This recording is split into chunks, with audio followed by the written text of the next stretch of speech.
الحمد للہ الکبیر المتعال نصلی و نسلم علی سید الانس والجان۔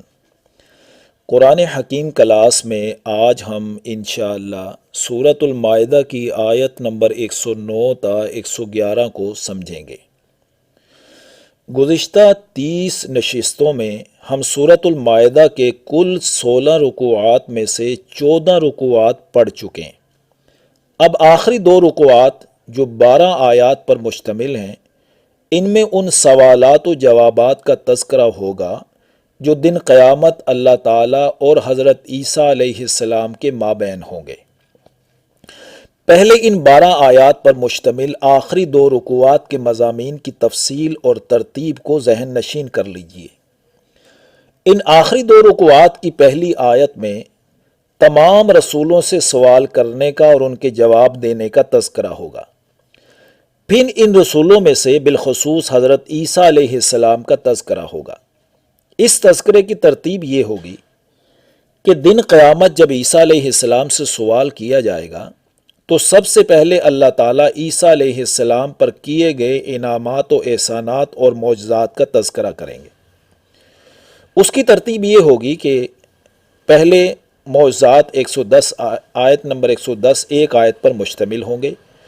پھر آیت نمبر 111 تا 115 5 آیات میں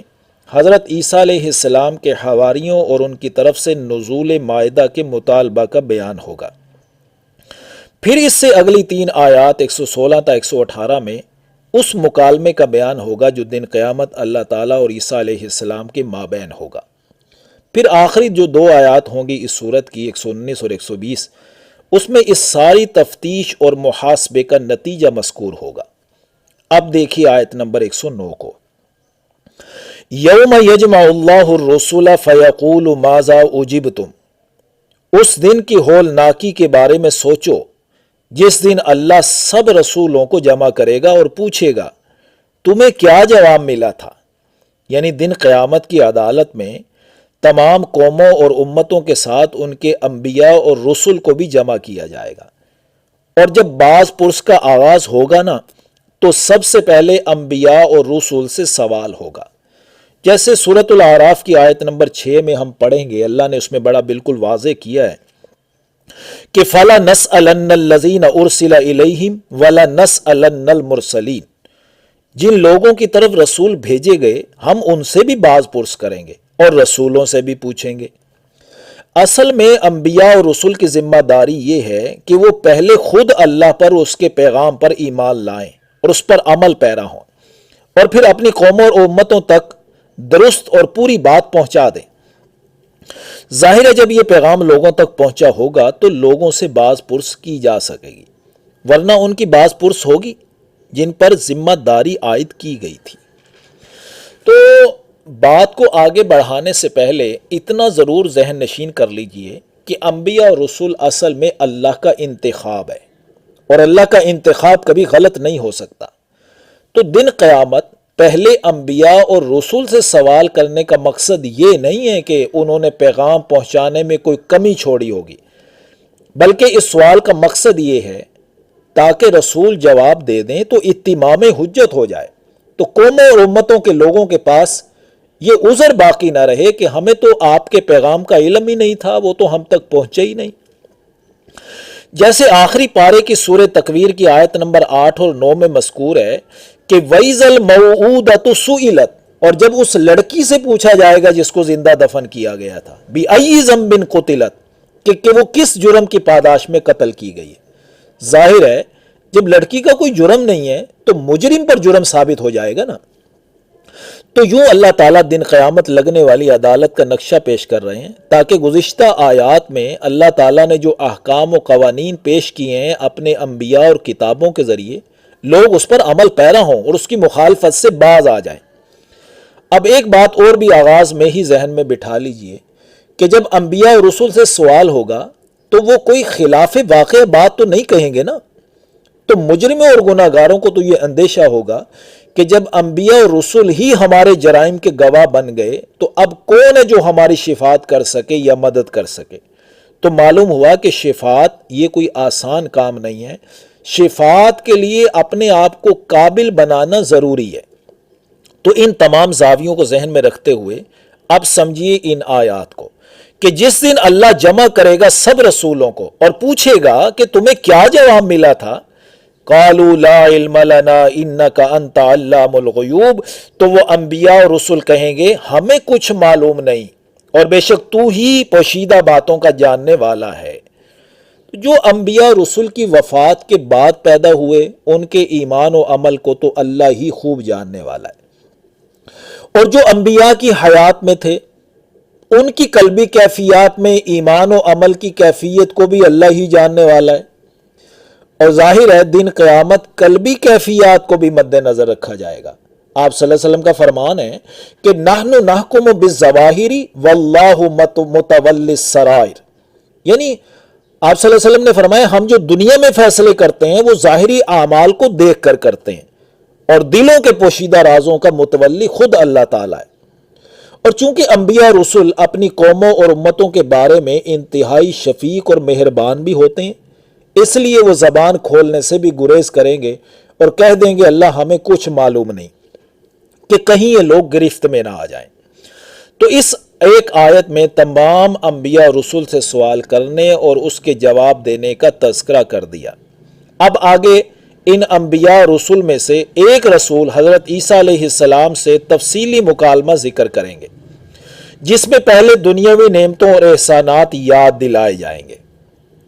دیکھیے، اذ قال اللہ یا عیسی ابن مریم اذکر نعمتی علیک وعلی والدتک، جب اللہ تعالیٰ فرمائیں گے اے عیسیٰ ابن مریم علیہ السلام میری اس نعمت کو یاد کرو جو تجھ پر اور تیری والدہ پر ہوئی تھی، مختلف اوقات اور مختلف صورتوں میں، مثلا اذ ایدتک بروح القدس، جب میں نے تیری مدد کی روح القدس کے ذریعے، یعنی جبرائیل علیہ السلام ہر وقت حفاظت کے لیے ساتھ ہوتے تھے، حتیٰ کہ بحفاظت آسمانوں پر اٹھا کر لے گئے۔ تکلم الناس فی المہد وکہلا، تم گفتگو کرتے تھے لوگوں سے گود میں بھی اور کہولت میں بھی۔ جو گود میں کلام کیا وہ تو سورہ مریم کی آیت نمبر 30 تا 33 4 آیات میں مذکور ہے، جبکہ کہولت کی عمر 40 سال کے بعد شروع ہوتی ہے،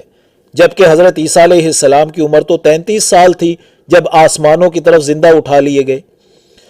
پھر وہ دوبارہ اتر کر لوگوں سے گفتگو کریں گے۔ تو اس لحاظ سے دن قیامت اللہ تعالیٰ دونوں انعامات کا ذکر کریں گے۔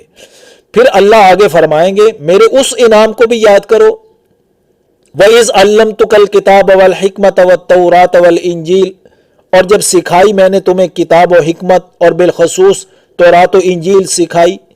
یعنی رسالت کے منصب پر فائز کر دیا،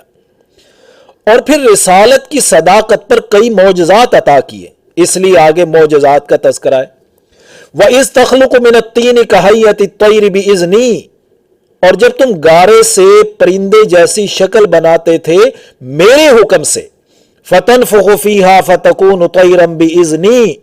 پھر تم اس میں پھونک مارتے تھے تو وہ اڑنے والا پرندہ بن جاتا تھا میرے حکم سے، وَتُبْرِئُ الْأَكْمَحَ وَالْأَبْرَصَ بِإِذْنِي، اور تم ٹھیک کر دیتے تھے پیدائشی اندھے کو اور کوڑی مریض کو میرے حکم سے، وَإِذْ تُخْرِجُ الْمَوْتَى بِإِذْنِي، اور تم مردوں کو زندہ نکال کھڑا کرتے تھے قبروں سے میرے حکم سے۔ دیکھیے یہاں بِإِذْنِي بِإِذْنِي کا تکرار، یعنی میرے حکم سے میرے حکم سے، اس سے معجزے کی تعریف واضح ہو رہی ہے کہ معجزے کی ڈیفینیشن کیا ہے۔ معجزہ وہ ہوتا ہے جو فعل تو اللہ کا ہوتا ہے، کام تو اللہ کا ہوتا ہے اور نبی کے ہاتھ پر ظاہر ہوتا ہے، جبکہ نصارہ نے ظلم کیا، ان معجزات کو دیکھ کر عیسیٰ علیہ السلام کو ہی خدا سمجھ بیٹھے۔ ان معجزات کا تذکرہ سورہ آل عمران کی آیت نمبر 49 میں بھی ہو چکا ہے۔ اس حوالے سے حضرت مریم و عیسیٰ علیہ السلام اور حضرت زکریا و یحییٰ علیہ السلام پر تفصیلی گفتگو ہم سورہ آل عمران کی آیت نمبر 33 تا 64 32 آیات میں کر چکے ہیں، وہاں ضرور سماعت فرمائیں، تمام کلپس یوٹیوب پر موجود ہیں۔ اب آیت کی طرف واپس آئیں اور آیت کا آخری حصہ دیکھیں کہ وَإِذْ كَفَفْتُ بَنِي إِسْرَائِيلَ عَنْكَ، اور اس انعام کو بھی یاد کرو جب میں نے تمہارے طرف اٹھنے والے بنی اسرائیل کے ہاتھ روک دیے تھے۔ یعنی یہ وہ یہود پوری منصوبہ بندی کے باوجود تمہیں قتل نہ کر سکے، ہم نے ان کے ہاتھ روک دیے اور فرشتے آپ کو زندہ حالت میں آسمانوں پر اٹھا لائے۔ یہ بنی اسرائیل میں سے عیسیٰ علیہ السلام کی مخالفت کرنے والوں کا تذکرہ ہے، جو آپ کو اللہ کا رسول بھی تسلیم کرنے کے لیے تیار نہ تھے۔ ایسے لوگوں کے لیے یہی معجزات دلیل ہیں کہ وہ واقعی اللہ کے رسول ہیں، اور جن لوگوں نے ان معجزات کو دیکھ کر رسول کے درجے سے بڑھا کر خدا کے درجے پر بٹھا دیا، ان کے لیے ان آیات میں بِإِذْنِی میرے حکم سے اس کا تکرار واضح کر رہا ہے کہ وہ اللہ یا اللہ کے بیٹے نہیں تھے، یہ سب کچھ اللہ کے اذن سے ہوا۔ لہذا معجزات دیکھ کر تو بس اتنا ثابت ہوتا ہے کہ یہ شخصیت اللہ ہی کے رسول ہیں۔ لہذا اب اس پیغام کو سنو جو یہ لے کر آئے ہیں، اور وہ پیغام یہی تھا جو سورہ آل عمران میں معجزات کے تذکرے آیت نمبر 51 میں بیان ہوا کہ ان اللہ ربی و ربکم فاعبدوہ ھذا صراط مستقیم، بے شک اللہ تعالیٰ میرا بھی رب ہے اور تمہارا بھی رب ہے، سو تم سب اسی کی عبادت یعنی بندگی کرو، یہی سیدھا راستہ ہے۔ اب آئیے ذرا آیت کی طرف واپس۔ اذ جئتہم بالبینات، جب تم ان کے پاس آئے یہ کھلے معجزات لے کر، تو عیسیٰ علیہ السلام کو اللہ کا رسول تسلیم کرنے کی بجائے فقال الذین کفروا منہم ان ھذا الا سحر مبین، تو ان میں سے کافر لوگوں نے کہا کہ یہ معجزات کھلے جادو کے علاوہ کچھ بھی نہیں ہے، یعنی یہ نبی نہیں ہے بلکہ جادوگر ہے۔ اب آگے ان لوگوں کا تذکرہ ہے جنہوں نے ان معجزات کو دیکھا تو اللہ کا نبی تسلیم کرتے ہوئے ایمان لے آئے۔ یہ آیت نمبر 111 تا 115 5 آیات پر مشتمل انہی حواریوں کا تذکرہ ہوگا۔ اس میں سے آج صرف ایک آیت پڑھیں گے، بقیہ اگلی نشست میں پڑھیں گے انشاءاللہ۔ دیکھیے وَإِذْ أَوْحَيْتُ إِلَى الْحَوَارِيِّينَ، اور جب میں نے حواریوں کے دل میں ڈالا ان آمنوا بی وبرسولی، کہ مجھ پر اور میرے رسول پر ایمان لاؤ، یعنی یہ بھی عیسیٰ علیہ السلام پر اللہ کا احسان تھا کہ جب لوگ معجزات کو جادو قرار دے کر انکار کر رہے تھے، اس وقت کچھ لوگ ان معجزات کو دیکھ کر ان کو اللہ کا نبی تسلیم کر کے اس پر ایمان لا رہے تھے۔ قالوا آمنا واشہد باننا مسلمون، انہوں نے کہا ہم ایمان لائے اور اے عیسیٰ علیہ السلام آپ بھی گواہ رہیے کہ ہم آپ کے فرما بردار ہیں۔ تو گویا معجزات کو دیکھ کر تین طرح کے افراد پیدا ہوئے، ایک وہ جنہوں نے معجزات کو جادو قرار دے کر عیسیٰ علیہ السلام کی مخالفت کی، دوسرے افراد وہ جنہوں نے معجزات کو دیکھ کر حضرت عیسیٰ علیہ السلام کو معبود قرار دے دیا، اور تیسرے وہ افراد جنہوں نے سیدھا راستہ اختیار کیا کہ معجزات کو دیکھ کر ایمان لائے اور اللہ کا رسول تسلیم کرتے ہوئے ان کی فرما برداری کے عزم کا اظہار کیا۔ اللہ تعالی ہمارا شمار بھی ایسے افراد میں کیے رکھے۔